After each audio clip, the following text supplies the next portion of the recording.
To show you a photo, just one, because sometimes one photo is all it takes to get to the heart, as it were, of the issue. This was the famous photo, for instance, that showed a young girl running terrified down a street in Vietnam that galvanised Middle America against that war. And who can forget this photo of the dead boy on the beach several years ago that led to the throwing open of Europe's doors to millions of refugees? The reason these photos are so powerful, of course, is because they trigger an emotional rather than a rational response, which is why the media and the left-wing propagandists love them.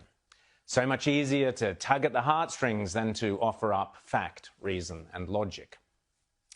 Currently, a war is raging in Israel, and here is the photo that tells you everything you need to know about the history and the future of this conflict.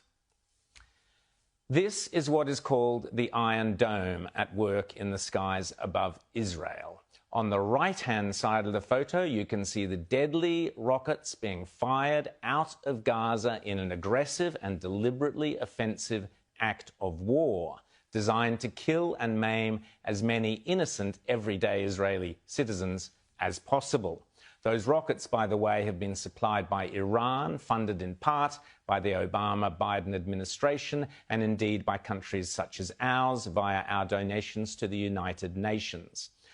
Now, on the left-hand side of the photo, looking like something out of Star Wars or Close Encounters, you can see the Iron Dome, a technological miracle that allows Israel to shoot those Iranian and Hamas rockets out of the sky in a purely defensive act designed to save citizens' lives.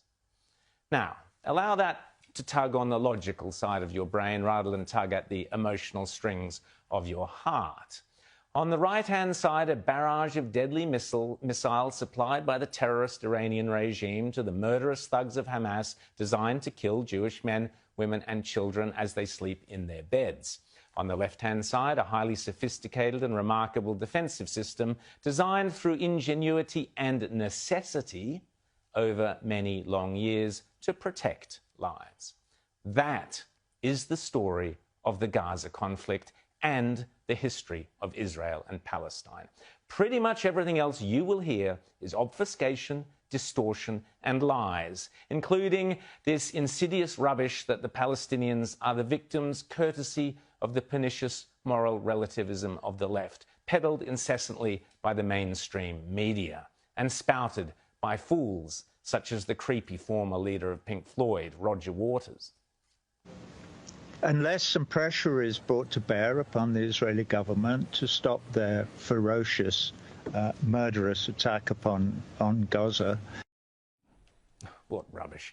Of course, this disgraceful performance by Adam Bolton on Sky News in London, interviewing the Israeli ambassador, Tzipi Hotovely, takes the United Nations, its duty to say that Hamas is committing a double war crimes. Right. One war crime is they're shooting from civilian areas, and the other one they're shooting to civilians. So they're committing double war crimes. As you well know, the United Nations has repeatedly said that the settlements are illegal in international law and should cease, and those are continuing. But they need to condemn terror organization, which is recognized by Britain and by the United States, that is now shooting into civilian all population. I'm saying is a bit rich to say the United Nations should do something when Israel is ignoring what the United Nations has said in the context of settlements. Can I ask you something? What would you do if Britain was under a fire? What would you do if London was under fire and rockets were thrown on your house? What would you do?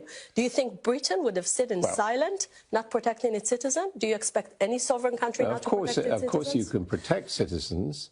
The question is the retaliation and the attacking of civilians in Gaza and elsewhere, which, as we know, once again is leading to disproportionate suffering on the Palestinian side.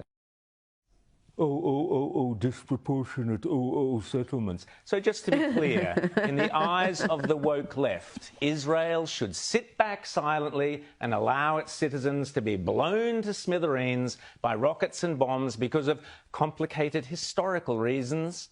There are some disputed Jewish settlements out in Judea and Samaria on land that, by the way, for over 3,500 years has been the home of the Jews. That's your lefty logic. Oh, and if Hamas fires thousands of deadly rockets into the suburbs of Tel Aviv, if imams call for Israeli Muslims to rush out and buy cheap 5-shekel knives to slit the throats of their Jewish neighbours alongside whom they have lived peacefully for decades, as they have done, if synagogues are burnt to the ground, oh, that's all hunky-dory. But it is disproportionate.